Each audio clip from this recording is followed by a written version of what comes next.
दरवर्षी हिवाळ्यामध्ये भाजीपाल्याच्या दरामध्ये मोठी घसरण पाहायला मिळते। मात्र यंदा हिवाळा असला थंडी असली तरी भाजीपाल्याचे दर जे आहेत ते वधारलेले पाहायला मिळतात।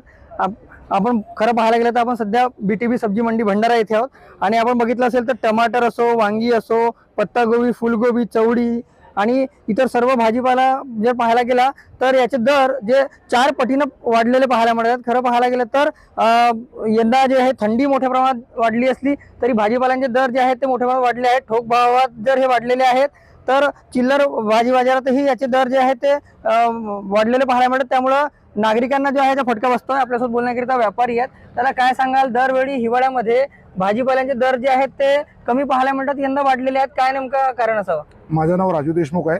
मी बीटीबी सब्जी मार्केटमधील एक व्यापारी बोलत आहे। परिणाम असा झाला की दरवर्षीप्रमाणे यावर्षी थंडी थोडी जास्त प्रमाणात आहे। थंडी जास्त प्रमाणात असल्यामुळे त्यांच्या उत्पादनात घट आलेली आहे। घट असल्यामुळे मार्केटला माल कमी येत आहे व त्याची डिमांड जास्त आहे। पर राज्यातही इथून माल जात आहे।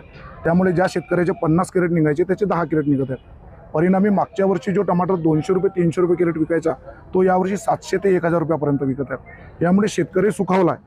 शेतकऱ्यांना या मालाचा चांगला फायदा भेटत आहे व त्यांना मालाचा भरपूर मोबदला भेटत आहे। बाकी भाजीपाला जो आहे त्याच्या तुलनेत टमाटर आणि बाकी सर्व भाजीपाल्यांचे दर कसे आहेत? आधी कसे राहायचे, आता कसे आहेत? दरवर्षीप्रमाणे जर पाहायला वर्षी 10 ते 15 रुपये किलो प्रत्येक मालावर वाढलेला आहे। प्रति मालावर 10 रुपये, 12 रुपये, 15 रुपये, कोणत्या मालावर 20 रुपये। तूर जशी 30 रुपये, 35 रुपये, 40 रुपये किलो विकत आहे। मागच्या वर्षी 20 रुपये किलो विकायची। टमाटर 200 रुपये 300 रुपये कॅरेट विकायचे, यावर्षी 700 ते 800 ते 1000 रुपये विकत आहेत। म्हणून शेतकऱ्याला याचा चांगला फायदा झाला। खरं पाहायला गेलं तर दरवर्षी जे आहे हिवाळ्यात हे दर कमी असतात, मात्र यंदा वाढलेले आहेत। याचा फायदा जो आहे तो शेतकऱ्याला मिळताना पाहायला मिळतो आणि त्यामुळं शेतकरी कुठेतरी सुखावल्याचं चित्र पाहायला मिळत आहे। रुपेश सपाटे, TV9 मराठी, भंडारा।